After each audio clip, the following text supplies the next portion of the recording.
এদিকে দেখতে দেখতে কাঁকরোলগুলোও সেদ্ধ হয়ে গেল ভালো করে।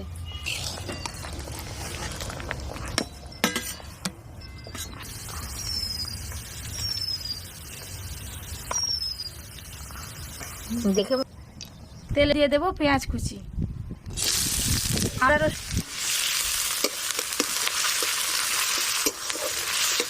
দেবো, ধনে গুঁড়ো, লঙ্কা গুঁড়ো, হলুদ গুঁড়ো, লবণ, সামান্য একটু জল দেব।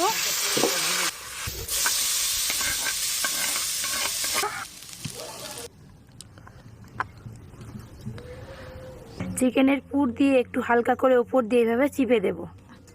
এবার এক এক করে বেসন